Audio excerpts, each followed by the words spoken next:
Meet AJ Styles. You most likely need very little to no introduction on who this man is. He is without a doubt one of the greatest bell-to-bell professional wrestlers in the history of the sport. He's performed for every large-scale major wrestling company as well as every well-known independent wrestling company across the world, including WCW back in the early 2000s. He's a former two-time WWE Champion, a former two-time IWGP Heavyweight Champion, two-time TNA World Heavyweight Champion, and a three-time NWA Worlds Heavyweight Champion, which during his first reign would make a stop at the Combat Zone for CZW to defend the title. And that is what we will be discussing in today's video. This video was suggested by someone who left a comment under my CM Punk CZW video, so shout out to them, and if you have a topic you would like to see me discuss in the future, feel free to let me know down in the comments. That said, if you do enjoy this video and you want to see more videos about the random stuff that comes from my brain in regards to pro wrestling, please be sure to leave a like on this video and subscribe to the channel if you have not already. And with that being said, let's get right into it. On June 11, 2003, AJ Styles won his first NWA World Heavyweight Championship from Jeff Jarrett, who was in the middle of his first reign at an NWA TNA weekly pay-per-view. Quick side note for those who don't already know,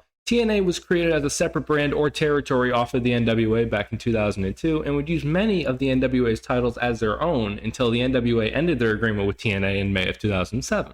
During this period, Styles would win the NWA title a total of 3 times, and like many champions before him, would take the championship across the US and defended it across various independents. This includes ROH, where he successfully defended it against Chris Sabin, and CZW, where he would face none other than the crown jewel himself, Jimmy Rave. And no, it is not at all like this crown jewel, and for sure not like that crown jewel. I'm going to refrain from talking too much about Jimmy Rave because I have a video planned down the road for him, but during the early to mid 2000s, Rave was one of the hottest acts in all of independent wrestling. He got the nickname Crown Jewel due to his status as one of the founding members of the Embassy and Ring of Honor, given to him by Prince Nana. Prior to this match, Rave and Styles had only one singles match, and it was a dark match for an ROH show in 2002 where Styles won. But Rave had won the NWA Wildside Junior Heavyweight Championship in a 4-way ladder match in 2001, which also included Styles. This took place at the Deja Vu event for CZW on July 20th, 2003 at Viking Hall in Philadelphia, which is now known as the 2300 Arena and more famously known as the ECW Arena, or CZW Arena in this instance. And it would be the first time ever that the NWA World Championship would be defended in CZW. I think that's enough backstory, let's get into the match. Styles would make his entrance, and my immediate thought was how he received a much more significant pop than CM Punk did during his visit to the Combat Zone.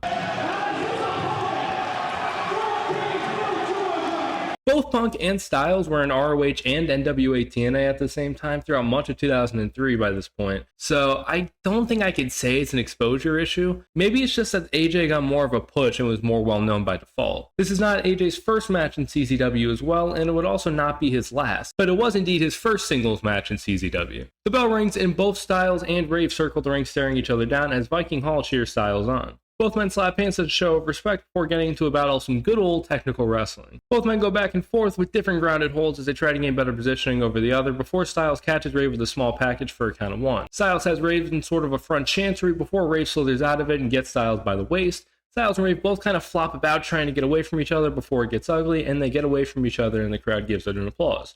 Technical wrestling and 2000 CZW is about as common as putting mustard in your cereal, so seeing such an exchange is kinda sitting differently with me, but not at all in the bad way. Styles smacks Rave with an open palm to the face, tries to whip Rave into the ropes, but Rave counters and delivers an overhead belly to belly to Styles before giving Styles a backbreaker back suplex combo and bridges into the pin for a count of 1.5. Styles quickly gains control back and hits Rave with some shots before once again trying to whip Rave into the ropes, only to be countered yet again and receive a chop to his chest for his efforts. Rave runs the ropes. Styles is able to duck Rave's momentum on multiple occasions before delivering a pinpoint accuracy dropkick to Rave. Styles gives Rave a knee to the stomach and bounces off the nearby rope to deliver a variation of a neckbreaker. Styles gives Rave a knee drop with some pretty high elevation and goes for a pin to only get 2.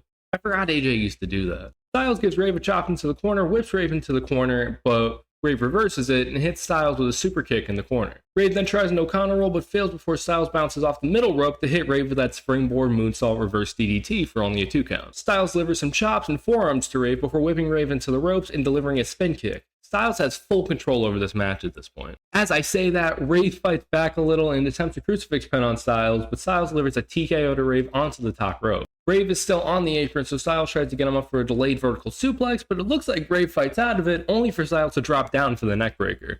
Styles covers yet again for yet another 2 count. Styles throws Rave to the outside and whips Rave as hard as possible into the guardrail. He sends Rave back into the ring and delivers some shots before hitting Rave with a front dropkick. The fans are slowly cheering for Jimmy Rave at this point, and that's getting in AJ's head a little bit as he delays the pinfall attempt just enough for Rave to kick out. Styles brings Jimmy back to his feet, but Jimmy hits him with a jawbreaker, a kitchen sink, and a very stiff-looking knee to the forehead of the Phenomenal One. Both men are down. Rave starts a babyface comeback, and it starts with a sick back body drop that only AJ can perform. Rave gets AJ to the top rope in the corner, and they're both fighting up there momentarily before Jimmy hits a spider overhead belly to belly. I never see a spider suplex anymore, so this was a nice surprise. Rave gets to the top rope and attempts a crossbody, but Styles fucking catches Rave in midair, which really shocked the shit out of me, and hits Rave with a power slam, and it looks like he drops Rave on the top of his head. Styles once again attempts to pin, only to get another 2 count. Styles whips Rave into the ropes, and Rave gets Styles in a full Nelson, swings Styles over, and hits him with a reverse DDT. I don't know if Styles almost reversed that or what, but it looked really cool. Rave gets AJ in a wrist lock, but Styles counters quickly, and AJ hits a kip up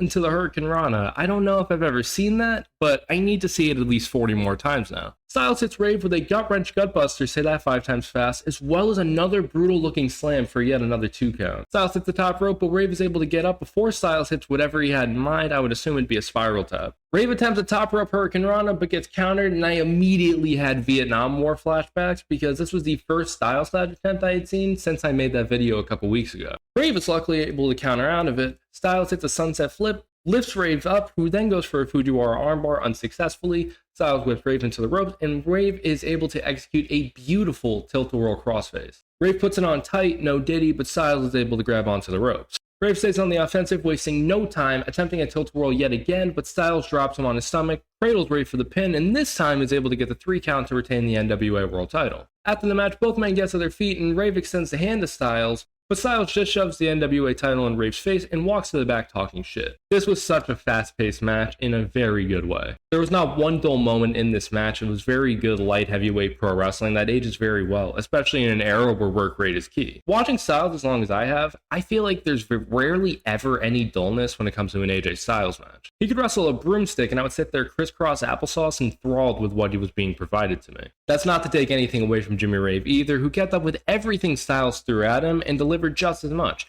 In my opinion, the only thing that held this match back was the fact that it was only 10 minutes. This could have easily gone another 5 minutes and still felt very fresh. If you or anyone you know has said something in the past along the lines of CZW's only blood and guts deathmatch indie circus crap, show them a match like this or Trent Acid versus Homicide and see if they have the same opinion afterwards. Fantastic work from both performers, and this was well before either man entered their prime, which is insanity. Before I send it home, RIP to Jimmy Rave, who tragically passed away in 2021 due to a MRSA infection. But yeah, that was the time that AJ Styles went to CZW. What did you think? Feel free to let me know down in the comments what you thought about this video, as I look for all feedback, positive or negative. If you did enjoy it, please be sure to leave a like and subscribe to the channel if you haven't already so you do not miss out on any future videos.